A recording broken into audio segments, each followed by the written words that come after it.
day. Puro puno. Kapunuan ang sa amin. Yan. Ride tayo.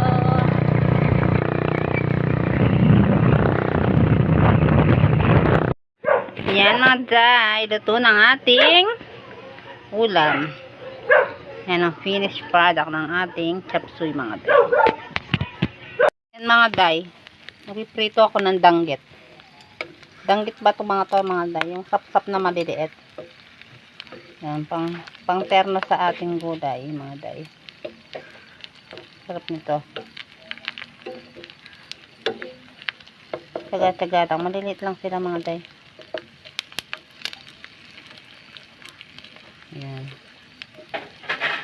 Kain na kami mga day.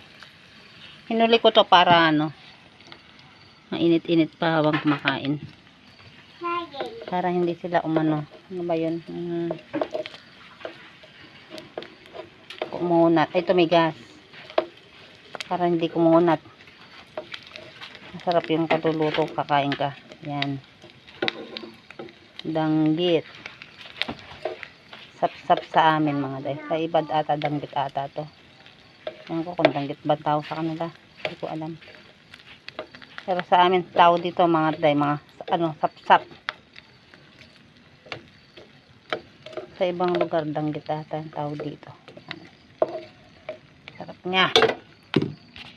Good morning mga day! Isang magandang umaga po sa ating lahat. Kumusta na po kayo? Yan, nakapaligo na tayo mga day. Naglalaba ako ngayon.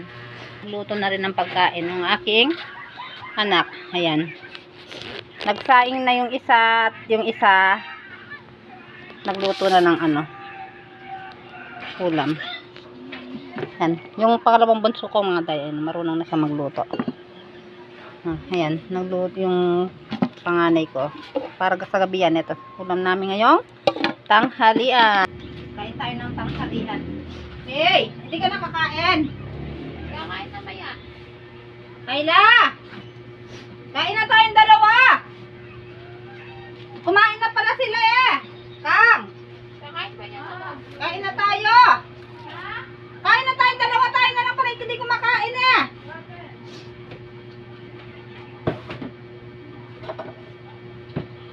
Bumili silang buko mga dito.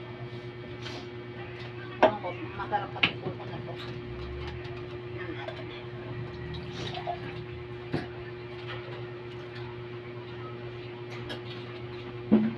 Seryo! Wala tayong paglagyan ng ulam. Hindi ka mangutang ng wali ko? Hindi. Ano ka? Busy ka naman masyado. Yan, nandiyan na yun.